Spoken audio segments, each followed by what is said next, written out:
Alright, time to get that paper, man. Yep. What up, gang? What up, squad? It's your boy, Are You Theorist, the realest, the coolest, the trillest young king. Only two platforms as we speak. Welcome back to another lit banger, gang. We got how Steven Seagal became Hollywood's worst celebrity. Now, I remember Seagal from like the old 90s movies and stuff like that. And always thought he was pretty cool. You know what I'm saying? Never heard much of him from him when I became an adult. So he kind of became a distant memory, you feel me? But apparently he's done something so bad where he's considered the worst celebrity. I don't know. So we're going to go ahead and check it out, man. Shout out to Sunny V2 for this video. If you're new, subscribe, like the video, comment some more bangers you want me to react to. And also, if y'all can follow me on IG, I greatly appreciate it. I put it in the description. Click the link and go to my Instagram. I'm trying to get to 1K followers. I might do a giveaway when I get to 1K followers. I don't know. We'll depend on how fast I get there. Alright, let's go ahead and hear this now. Bang. He killed a family's 1-year-old puppy dog and stole money from a kid in a wheelchair. Steven Seagal has such a You stole money from a kid in a wheelchair? That's worse than stealing from what they say, stealing candy from babies. That's worse than that. comically terrible history. He now simply refuses to face it. I wonder how you deal with all that. Hello, Steven Seagal. Number 1, treating other actors terribly during filming. I have a family member that worked with him years ago on a low-budget film. Steven Seagal was miserable and rude, but it only gets worse from here. Whilst filming for the movie Exit Wounds, stuntman Steven Quadros explained that Seagal would unexpectedly kick guys in the nuts to see if they were wearing cups, which was also mentioned by a different stuntman in— Well, that's weird.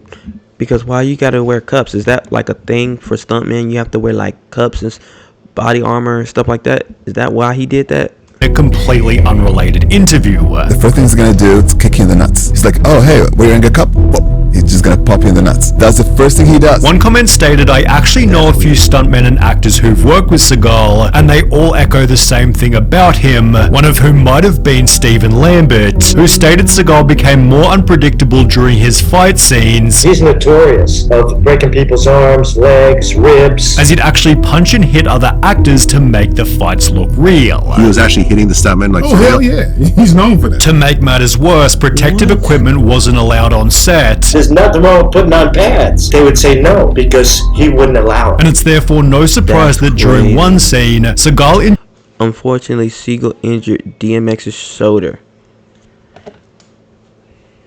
And DMX let this boy walk away? Bro, DMX is one of the craziest, hardest, dopest, whatever you want to call it. But he a real nigga. And he let Steven Seagal hurt him and not revenge? What the fuck? injured DMX's shoulder during the fight, so X had to take a few days off. Even worse was when Seagal put a stuntman in hospital. And he beat the shit out of the guy and smashed his face to the mirror multiple times. He went over the top to the point that sent the guy to the hospital. Which isn't surprising given he was— I'm not gonna lie, bro. If a man, let's say I couldn't defend myself, right, and the nigga beat me up, I'm not gonna lie. You better unalive me, gang, because if I come back at you, bro, it's gonna be way worse. Like if I don't unalive you, then you gonna wish you was unalive because it's gonna be bad, gang. So the fact that he would do this stuff and nobody had the balls to, you know, come back, that's crazy. This rough while filming a YouTube video. Right at the I wasn't ready.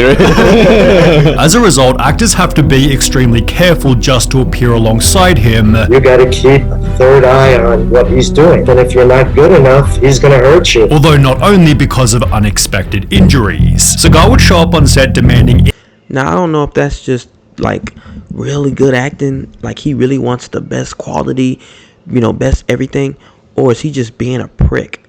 You know? What do y'all think it is? Do y'all think he's just trying to make the best movie possible, or is he really just being a prick? insane movie changes. Calls the director, he's like, we're changing the scene. We're gonna do the scene in Arabic. He's gonna teach me. And he's like, put this camera here, put this camera here. And I was like, everybody's like, what? while Steven Tobolowsky told a funny story where Seagal randomly stopped acting on set due to an unexpected crisis. Steven Seagal has had a spiritual awakening. He decided that he doesn't want to kill people anymore in movies. And Steven says, I think it's just bad that we keep putting this violence into the world. This resulted in a $14 million lawsuit claiming that Seagal not only regularly showed up late and left early, but also made regular unauthorized changes to the script and dialogue, which could result in the loss of millions of dollars because parts of the film's plot that were promised now cannot be delivered to the film buyers. Seagal was sued for another $60 million after repeating his actions on 4 other sets, justifying his lack of effort with the worst excuse you'll ever hear. Seagal backed out because his Buddhist guru known as Mukara said the films would create bad karma, perhaps because Seagal's also been exposed for exaggerating his skills as a fighter. Was he I know they about to explain it, but before they explain it, do y'all know if he was an actual fighter? Because I ain't gonna lie, he looked fake decent. Seagal is in fact a black belt martial artist. However, his martial art of choice, Aikido, has been heavily criticized for being one of those mostly impractical martial arts that has extremely limited application in real life scenarios. He is a legitimate Aikido black belt, but the martial art is the questionable thing. A Reddit comment describes Seagal's martial art to be kind of a cult with fake telegraphed attacks. The attackers are just there to make the master look good, which is exactly what's shown in this video, where Seagal's attack. Now, granted, he looks a little aged right here, but it does look like the movies. When you know how in movies they barely toss them and they flop. That's what this looks like. He looks like he's barely tossing these guys, and he's 70 right here, and they're going flying, bro. I definitely see where they're coming from. Attackers just fall to the floor to make him look good for the crowd. Unfortunately, people don't voluntarily flip over in the real world. This makes pro wrestling look real, wonderfully choreographed. Fighting is always easier when your opponent cooperates. It's therefore no surprise Seagal has no professional fighting record. Who in MMA does Aikido? So-and-so coming in the cage is a world champion with a background in Aikido. You never heard that once. Have you ever heard that once? It's for a reason. But he did claim that he'd taught Anderson Silva how to do a highly specialized move, the leg kick. I started teaching kicks that I thought he could really hurt people with, and at that point I knew he was going to start to really make these kicks, work. He created the front kick. Did he invent the wheel too? In response, Anderson Silva made a video mocking Steven Seagal's fighting, although there was one more attempt by Seagal to prove he could actually fight. Whilst on set for the movie Out for Justice, Seagal claimed that due to his That's what I remember him looking like. My mom and them used to have it was a movie with him on the movie box. I don't remember what it was, but he looked just like this.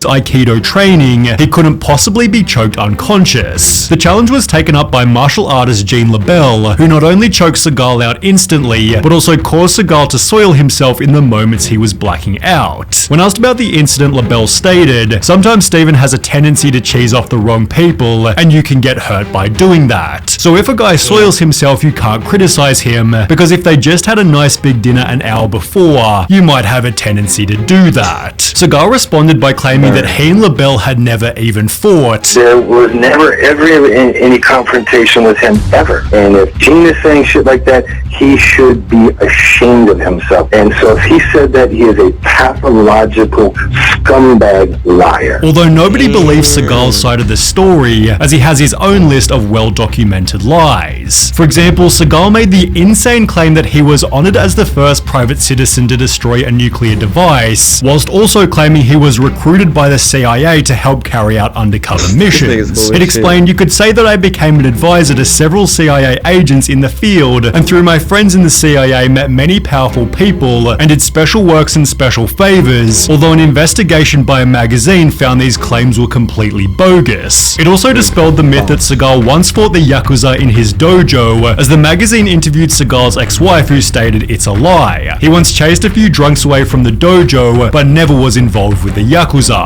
Similarly, Seagal made the claim that he was a They airing out all his dirty laundry. tough kid who was feared by others, yet this was dispelled by his own mother who stated, Coors Banquet, the same brewing tradition since 1873. Even his mama came out the woodwork. Her son was frail and suffered from asthma. He was a puny kid back then, although Seagal had a plan to clarify exactly what was fact and fiction. He'd post a Reddit Ask Me Anything, likely expecting normal questions. However, the responses would only deepen the past that was already haunting him. What kind of pants were you wearing when Jean LaBelle choked you unconscious and caused you to shit your pants? I personally know a stuntman who had all of his front teeth knocked out by you and said you didn't even apologize. Why did you do that? Can you explain how you developed the front kick? Yeah, he knocked out my front teeth too, bruh. He ain't never apologized. That's why I ain't got no teeth issues right now. Because Steven Spielberg kicked me in my mouth and knocked my teeth out. Nah, I'm teethless teeth. Anderson Silva used in his UFC fight, although there was one more question that was worse than any other. Hey there, I went to the same junior high school as you in Fullerton, CA many years later. Heard some stories. The one I would like to ask you about is when your social studies teacher caught you stealing lunch money from a kid in a wheelchair. True, I didn't make this up. Seagal understandably avoided the damning questions. However, by answering some of the easy ones, he'd introduce another flaw: his massive ego. What is your current biggest drive that motivates you? I am a champion and I want to remain a champion. Seagal's overinflated self-image was best shown in this interview, where he'd implied that Van Damme wasn't a good martial artist. I think that that's a matter of opinion, that he was a champion anywhere. Which was then proven at a party when the two came head to head. Bro, that's the nigga from Bloodsport. He's a real martial artist. His name is Van Damme. Bro, comment if y'all ever seen Bloodsport. That was my favorite movie growing up. One of my favorite movies. I love martial arts. I hate, like, when I make it big on YouTube and have more time on my hands, I want to get into, like, maybe boxing. Either boxing or martial arts. Hell, maybe even both. Just to get active. You know what I'm saying? And get the juices flowing, you know? You okay, Paul? The party was hosted by Sylvester Stallone, who stated, Van Damme was tired of Seagal saying he could kick his ass and went right up to him and offered him the chance to step outside so he could wipe the floor with him. Seagal made some excuse and left. Van Damme, who was completely berserk, tracked him down and again offered him a fight, and again Seagal pulled a Houdini, yet Seagal unsurprisingly stated it was Van Damme who ran from him. Is it true he got in a fight with you? No, it'd be like me squashing an ant. If he sees me, he runs. It's therefore no surprise that Seagal despises Van Damme. Thoughts on Jean-Claude Van Damme? Can I laugh in your face? Do I think Jean-Claude's a tough guy or martial artist? No. However, Van Damme has only ever said positive things about Seagal in return. Met the guy a few times. He's a nice guy. Doesn't like me much. I like him a lot. He said doesn't like good charisma. He's got something special on the screen. Another example of Steven Seagal's ego came from a story told by Rob Schneider. Finally, Steven Seagal emerges and he comes out and he said, I just read the greatest script I've ever read in my life. You hear the way this nigga talking, gang? That's funny. Really? Who wrote it? Me. I did. I didn't even know he was about to say that. I promise you. Nah, I didn't. He said me. I said, I don't know. Well, we said pretty much said the same thing. I and me. And I said it before he did. That's crazy. Which only becomes funnier once you realize that said best script ever was for his terrible performance on Saturday Night Live. Listen to me carefully. I don't want you to talk about anything to me anymore. I don't want you to say my name anymore. With atrocious lines such as, bro, you wasn't even holding homie's legs. What the hell? That one. It's no surprise a long-term SNL employee called Seagal worst host by lapped every bad host. However, Seagal's hosting of another show somehow ended even worse. In 2009, Seagal told the LA Times he'd apparently been a policeman for more than 20 years, proving this by showing a black and white photo of him raising his right hand in what looks like a swearing-in ceremony, creating the impression it was taken when he first joined the department. At closer inspection, however, it appears the photo was taken 20 years and at least 20 pounds after the fact, casting doubt on whether Seagal had ever been part of the force. Regardless, this led Seagal to create a show called Lawman, where he and his crew went around apprehending criminals, often done with excessive. You know, he like, if like when motherfuckers don't make the basketball team or something, well, I'm gonna make my own team. He couldn't be a cop, so he said, if I can't make the cop squad, I'm gonna make my own cop show and be a fake cop. force to make for enjoyable viewing. Well, in one episode, Seagal attempts to break up an illegal cockfighting operation by raiding a house with a tank with the goal of freeing the animals. Animal cruelty is one of my pet peeves. However, after doing so, the property's owner Jesus Sanchez Uvera quickly filed a $100,000 lawsuit which claims that more than 100 prize chickens being bred for show were killed by Seagal and his colleagues. An 11-month-old puppy was also shot and killed during the early morning raid. Seagal responded by stating, "I've been called a lot of things in my career, some of them not so kind. But to be labeled an animal abuser is beyond the pale and that is simply a role I will not accept." While another policeman stated if my deputies, or Posseman Seagal for that matter, had done something so awful like shooting a family dog, then where are the photos to prove it? It seemed for the first time ever Seagal wasn't actually lying. However, there was one more lawsuit that would end the show completely. In mid-2010, Steven Seagal was sued for sex trafficking, which... Bro, what is what with all these big stars sex trafficking? Like, for what? You got money, you got girls, you got probably a family. Go live your life. Stop doing dirt. It ain't that deep.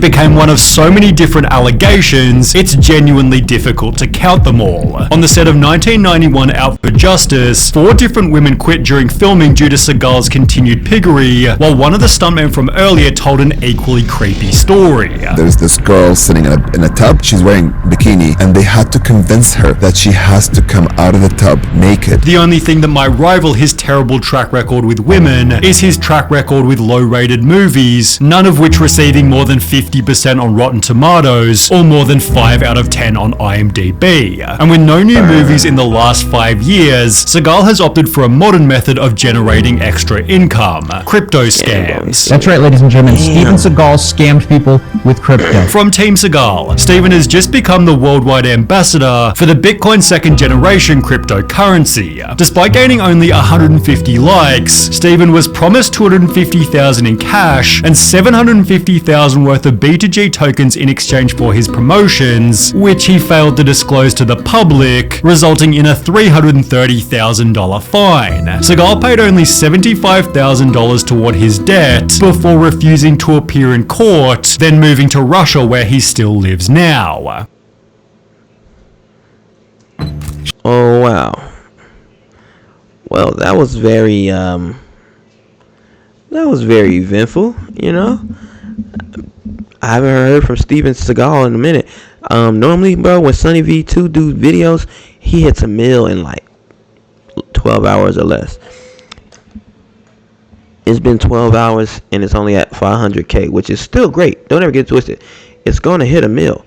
It just normally it hits a mill before that, and probably because no one really thinks about Steven Seagal. Like, he probably should have did a video on P Diddy or something. You know, you did a video on Steven Seagal, it ain't gonna do too well on views because ain't nobody checking for him for real, you know, unless somebody was asking for it. But if they asking for a Steven Seagal video, they must got some other issues. But anyway, we're gonna go ahead and call it, man. If you're new, subscribe, like the video, comment some more bangers on me, check out. Until next time, your boys out. We gone. My babies wants to say bye. Oh, you first. Speak into the microphone. Bye. Good job. Alright, Che, it's your turn.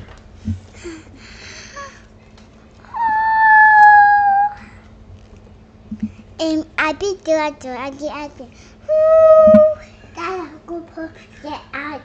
Say bye. Bye.